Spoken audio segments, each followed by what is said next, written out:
तो hello everyone, स्वागत है आप सबका हमारे इस न्यू ब्लॉग में। तो आज हम निकले हैं शिल्पग्राम को। वैसे तो हम बहुत ही लेट निकले थे, 8:30 के लगभग बजे तक निकले थे। तो पहले दिन तो हम जा नहीं पाए थे, बट इस मेले को देखने के लिए हम दूसरे दिन वापस गए, क्योंकि पहले दिन हम लेट गए थे तो दूसरे दिन हम और जल्दी निकले 5 बजे तक। और इस मेले के बारे में ये है कि इसमें सारे जो आइटम्स होते हैं वो हैंडमेड होते हैं।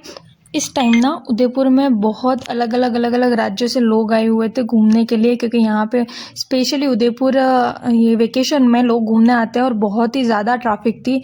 तो हम आप गाड़ियों की भीड़ देख के तो अंदाज़ा लगा ही सकते हो कि कितनी ज़्यादा ट्रैफिक है। तो फाइनली हम पहुंच चुके हैं शिल्पग्राम में, और शिल्पग्राम में हमने गाड़ी पार्क की और आगे टिकट की लाइन में खड़े हुए। बट टिकट में भी इतनी भीड़ थी ना, हर जगह इस टाइम पे भीड़ तो मिलने वाली ही है, और हम कुछ भी नहीं कर सकते। अगर हमको देखना है तो हमको तो जाना ही है।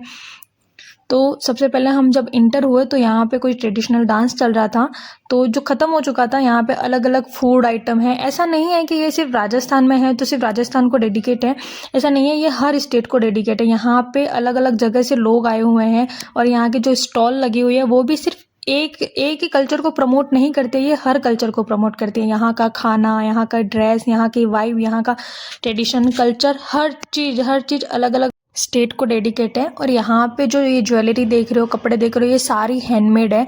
सो इस वजह से इसका जो कॉस्ट है ना वो थोड़ा सा हाई है, क्योंकि इसमें ना जो जिसने बनाया है इसको, उसकी मेहनत, प्यार, टाइम है। क्या है ये?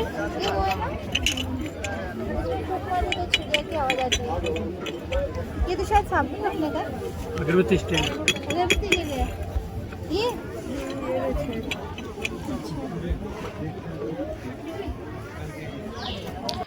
तो जैसा कि आपने देखा, हमें भी नहीं पता होता है कि कौन सी चीज़ कैसे यूज़ होती है, और ये पहले यूज़ होती थी बट अब के लोग नहीं जानते इस चीज़ को। तो अगर आप यहाँ पे आओगे तो आप भी ऐसी यूनिक चीज़ें देखोगे। तो यहाँ पे खाने पीने का तो बहुत ही स्टॉल लगे हुए थे यहाँ पे, और अलग अलग वैरायटी के। और ऐसा नहीं है कि ये ट्रेडिशन, ये थोड़े बहुत वेस्टर्न स्टॉल भी लगे हुए हैं यहाँ पे, सिर्फ ट्रेडिशनल नहीं। यहाँ पे ऐसी ऐसी बहुत सारी चीज़ें हैं जो आपको नहीं पता है और आप देख सकते हैं। तो हमने यहाँ पे कुछ और तो नहीं खरीदा, बट हाँ ये लस्सी खरीदी है पीने के लिए, कि यार आई है तो सिर्फ घूमने के लिए तो आई नहीं है, कुछ चीज़ें तो हमें ट्राई भी करनी चाहिए। बट यहाँ पे कॉस्ट तो इतना था कि हम ले नहीं पाए, बट फिर भी मेरी फ्रेंड ने तो, उसको पसंद आ गया तो उसने तो लिया ही है। उसकी बहन ने चेन ली और उसने रिंग ली। बट यहाँ पे जो चीज़ें थी ना वो बहुत ही यूनिक और बहुत ही खूबसूरत थी, जो आपको बाहर भले ही मिल जाएगी, पर ये जो चीज़ें उनमें जिसने बनाया उसका प्यार, उसकी मेहनत लगी हुई है, तो ये और ज़्यादा स्पेशल है। आगे जाने पे हमको ना ऐसा लग रहा था कोई ट्रेडिशनल सॉन्ग गा रहा है, तो हम वहाँ पे चले, और यहाँ पे बहुत ही ब्यूटीफुल इसकी वॉइस थी।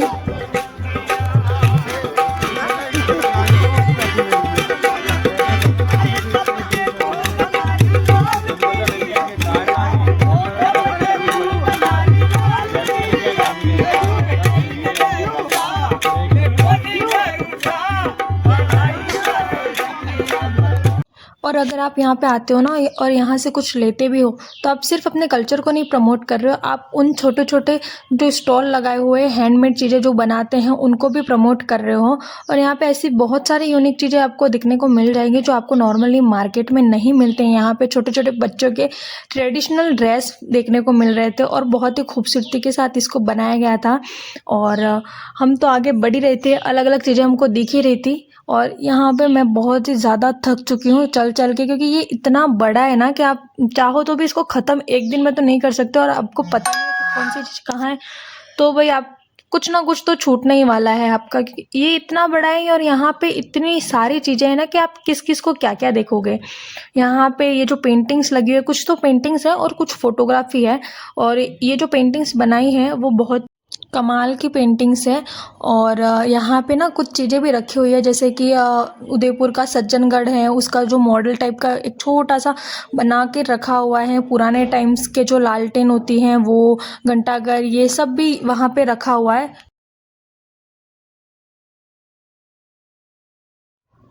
और थोड़ा सा यहाँ से निकलने के बाद हम क्या देखते हैं कि घूमर खेलती हुई औरतें, मतलब ये ऐसा लग रहा है ना कि रियल में औरतें घूमर खेल रही हो। मतलब इसको कैसे तराशा गया है, नकाशा गया है कि ऐसा लग रहा है ना कि ये रियल हो, जैसे घूमर का घाघरा घूमता है तो उसमें कैसा घेर आता है ना, सेम वैसा ही है। और ऐसा नहीं कि हर किसी में हर किसी की स्टाइल अलग है। और थोड़ा सा आगे बढ़ने के बाद ये जो रूम्स है वो मिट्टी के बने हुए हैं, अंदर तो फर्श है। और ये जो रूम्स है ना वो उनको अलॉट किए हुए हैं जो वहाँ के कलाकार है या ट्रेडिशनल सॉन्ग्स या ट्रेडिशनल डांस करते हैं वहाँ पे। और ये जो मिट्टी के ऊपर पेंटिंग्स करी हुई है, उसके बाद आगे बढ़ने पे हमको ये लकड़ियों का स्टॉल दिखा। वहाँ पे बहुत सारे लकड़ी के आइटम थे, बॉक्सेस थे, कांच थी, कटोरे थे और बहुत बहुत ही यूनिक आइटम थे। यहाँ पे फोटो फ्रेम वगैरह वगैरह थी। और ये ना इतने महंगे भी नहीं लग रहे थे जितने ये दिख रहे हैं, क्योंकि इनकी ब्यूटी के आगे भाई प्राइस तो कुछ भी नहीं था। तो मैंने सोचा कि यहाँ से कुछ ना कुछ तो लेके जाएंगे इसी, ताकि हमको भी तो याद रहे, वरना यहाँ आने का कोई मतलब ही नहीं है, भूल जाएंगे हम तो यहाँ पे आके निकल भी जाए। तो मैंने ख़रीदा है ये कांच जो मुझे अच्छा लगा था। और यहाँ पे जो ये लकड़ी के बॉक्सेस वगैरह है ना वो इतने भी महंगे नहीं हैं जितने आप सोच रहे होंगे, क्योंकि इसका प्राइस तो नॉर्मल ही है, क्योंकि ये हैंडमेड बने हुए हैं तो उस हिसाब से इसका प्राइस तो थोड़ा बहुत तो होगा ही सही, बिल्कुल तो लो हो नहीं सकता, क्योंकि वो भी तो कमाने के लिए आए ही हैं। अब हमारा मन तो कर रहा था कि हम आगे जाए और चीज़ें देखें, क्योंकि यहाँ पे ना हम पहली बार आए थे तो हमको इतना पता नहीं था, गाइड करने के लिए भी साथ में कोई था नहीं कि कहाँ पे जाना है, कौन सी चीज़ कहाँ पे है। पर हमको ये पता था कि कल्चरल प्रोग्राम तो कहीं होने वाला है, तो हम आगे जा ही जा रहे थे। उसके बाद हमको दिखे ये मिट्टी के बर्तन, जहाँ पे चीनी मिट्टी के और ये मिट्टी के बर्तन है।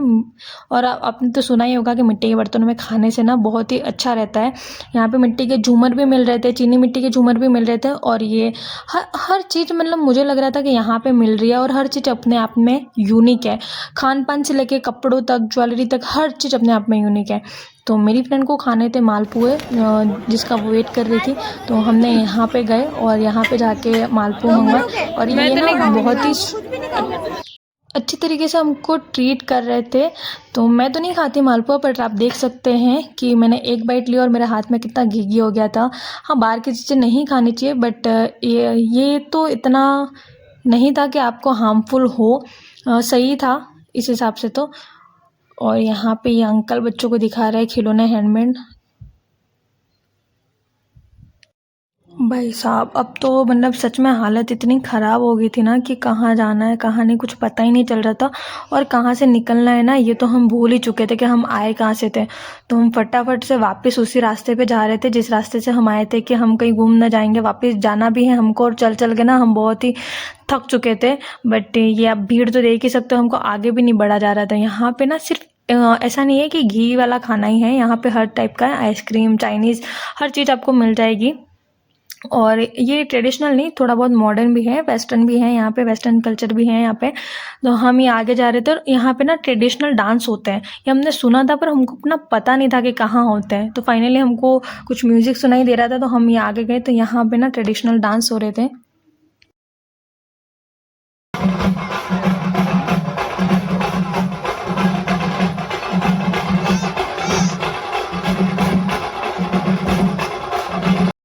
सो हम लेट हो गए थे, तो आप भीड़ तो आप देख ही सकते हो कि कितने लोग, इनके बीच में हम जैसे तैसे यहाँ पे घुसे। फिर भी हमने 2 ही डांस देखे, बाकी के डांस हम मिस कर चुके हैं।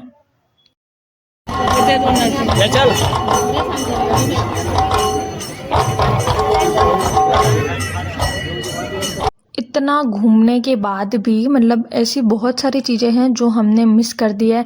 बहुत सारे यहाँ पे पत्थरों की मूर्तियाँ, पत्थरों के ऐसी चीज़ें बनी हुई हैं जहाँ पे हम फ़ोटो ले सकते थे, बट हम इतने थक चुके थे ना कि हमारी हिम्मत ही नहीं थी कि हम वापस जाए।